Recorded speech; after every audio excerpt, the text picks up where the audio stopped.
Rockwell mountain retreat Kakkadampoyil Nayadampoyil. Thuvvur കമാനത്ത് railway പാലത്തിനോട് ചേർന്നുള്ള സംരക്ഷണ ഭിത്തി തകർന്ന് ട്രെയിൻ സർവീസ് തടസ്സപ്പെട്ടു. ട്രാക്കിലേക്ക് വീണ മണ്ണും കല്ലും റെയിൽവേ ജീവനക്കാർ ചേർന്ന് നീക്കി. നിലമ്പൂർ റെയിൽവേ സ്റ്റേഷനിൽ നിന്നും ഇന്ന് പുലർച്ചെ പുറപ്പെട്ട എറണാകുളം മെമു ട്രെയിനിന്റെ യാത്രയാണ് തുവ്വൂർ കമാനത്ത് തടസ്സപ്പെട്ടത്. ട്രെയിൻ പകുതിയോളം ഭാഗം കടന്നു പോയിരുന്നുവെങ്കിലും ഭാഗ്യം കൊണ്ട് അപകടമൊന്നുമില്ലാതെ രക്ഷപ്പെട്ടു. ഇന്ന് പുലർച്ചെ 3:30 സംഭവം. നിലമ്പൂർ റെയിൽവേ സ്റ്റേഷനിൽ നിന്നും പുലർച്ചെ 3 മണിക്ക് പുറപ്പെട്ട എറണാകുളം മെമു ട്രെയിനിന്റെ യാത്രയാണ് തുവ്വൂർ കമാനത്ത് വെച്ച് തടസ്സപ്പെട്ടത്. റെയിൽവേ ട്രാക്കിലുണ്ടായിരുന്ന മണ്ണും കല്ലും റെയിൽവേ ജീവനക്കാർ ചേർന്ന് നീക്കം ചെയ്തു.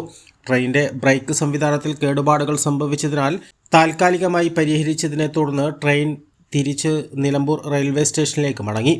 അപകടത്തെ തുടർന്ന് ഈ ട്രെയിൻ സർവീസ് റദ്ദാക്കി. 7 മണിക്ക് നിലമ്പൂരിൽ നിന്ന് പുറപ്പെടേണ്ട ട്രെയിനും 9 മണിക്ക് ഷൊർണൂരിൽ നിന്ന് നിലമ്പൂരിലേക്ക് പുറപ്പെടേണ്ട ട്രെയിനും റദ്ദാക്കിയിട്ടുണ്ട്. ട്രാക്കിലുള്ള കല്ലും മണ്ണും പൂർണ്ണമായും നീക്കി ട്രാക്ക് ക്ലിയറാക്കിയതായും അടുത്ത സർവീസുകൾ മുടക്കമില്ലാതെ സർവീസ് നടത്തുമെന്നും റെയിൽവേ അധികൃതർ അറിയിച്ചു. A+ vision, Thuvvur.